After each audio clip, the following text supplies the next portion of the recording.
This happened a few years ago on Christmas Eve. I was 24 years old, and because of my financial situation at the time, I couldn't afford to travel and see my family for the holidays. It wasn't all bad, though. One of my close friends offered to have me over for a Christmas dinner with his family. It went good. Come around, say, 7 o'clock, and I was getting ready to leave. It had been snowing all night, and the roads were getting pretty bad. If I waited any longer, I would have been stuck there. I had to have been one of the only cars out on those roads. I stayed at least a good 15 miles per hour under the speed limit as I made my way down the highway. Not only could I not see much of anything in front of me, but I also wanted to give myself enough time to stop if I needed to. As it turns out, I would need to, up ahead through the snowflakes, I could make out a set of brake lights. As I got closer, I realized the car was completely stopped in the middle of the road. I honestly was just going to drive around it without giving it a second thought, but for whatever reason, traffic cones were placed next to the car, blocking me from doing so. I couldn't really drive off the road to get around it because both sides of the highway were slanted downward and covered in snow, and I want to get stuck. I slowed down as I got closer, and that's when I noticed an arm waving outside the driver's side window. My first thought was the guy's car had broken down in the weather and he needed help.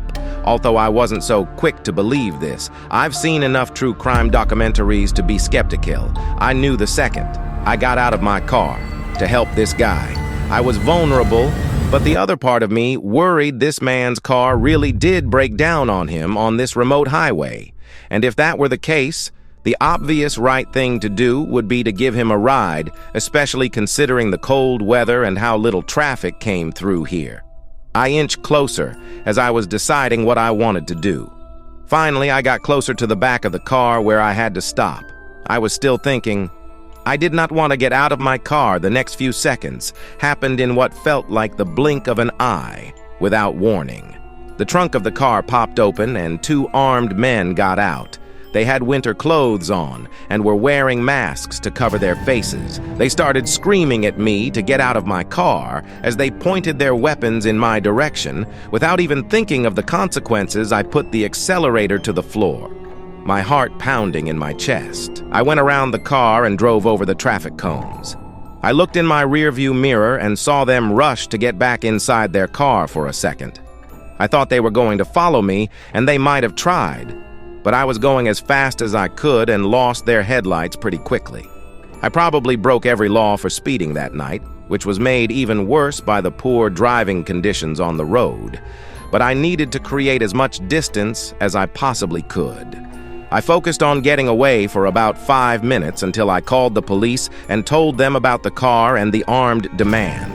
I never heard back from them, and honestly, a part of me thinks they never even looked into it because of the poor driving conditions, but I can't prove this, so I obviously don't know if I had to guess. I think the men were only trying to rob people.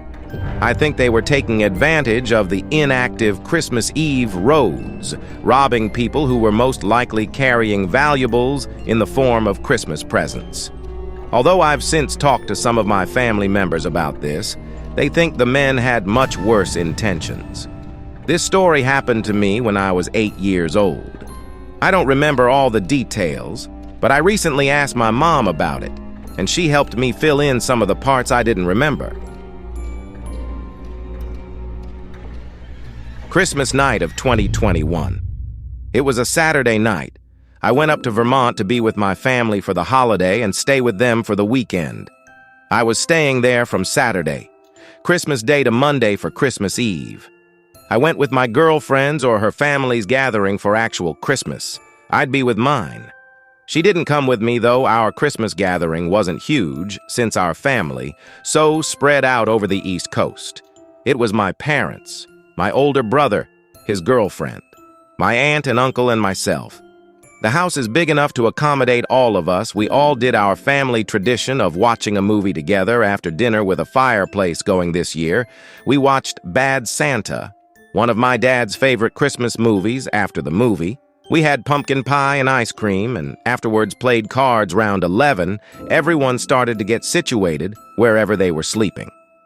My brother and his girlfriend took one of the 2 spare bedrooms. My aunts and uncle took the second. There was a nice pull-out couch in the living room that I'd be sleeping on, which I did not mind. I liked being able to sleep by the fireplace and tree. It was very cozy. I had the TV on as I was nodding off when I felt that I was about to fall asleep. I turned off the TV and Christmas tree lights. The fire was breathing its last breaths, and the room was just about pitch black. My memory faded into a dream actually about Christmas and my family. Only in my dream, we weren't at my parents' house, we were at my uncle's house, and more of my family members were there, like my cousin Jackie and my aunt Melissa.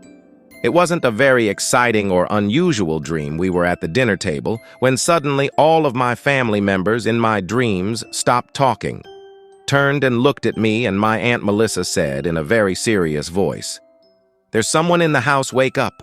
I actually woke up after this, and my heart was all ready racing for some reason. The way my dream ended genuinely disturbed me. I sat up and looked around the dark room, actually feeling uncomfortable. The super high ceiling of the living room made me feel even more exposed. I heard a creak in the floor where the kitchen and living room meets, looked in that direction. The fire was completely out.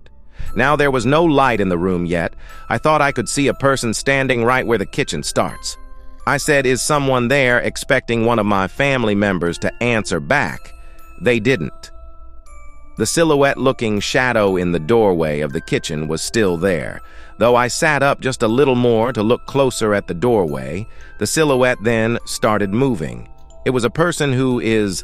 That I said louder. Whoever it was went towards the back door, and I heard the back door close. I started screaming for my family to wake up, and everyone came out of their rooms.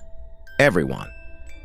So what I had just seen was none of my family members. So my dad, brother, uncle, and I threw on our shoes and coats and ran out into the cold. Looking around, we found a set of footprints in the snow leading into the woods. Mind you, it was like 2 in the morning and the neighboring houses aren't exactly on top of each other, so none of us were exactly eager to go into the woods following some unknown person's footsteps.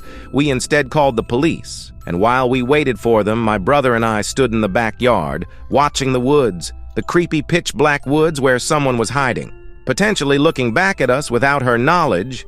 Everyone else was inside, looking to see if anything was stolen, and surprisingly, nothing of serious value was missing. But also, it's not like my parents had jewelry or money just sitting out in the open on the first floor.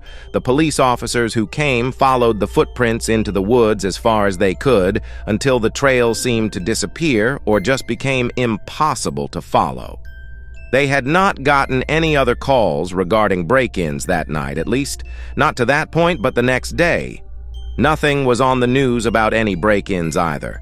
So it may have just been a one-off fluke thing, where my parents' house happened to be the target of someone trying to steal valuables like expensive Christmas presents. Potentially, I'll tell you one thing. Though I had a rough time falling asleep the following night in that living room, the image of that person in the doorway to the kitchen still haunts me.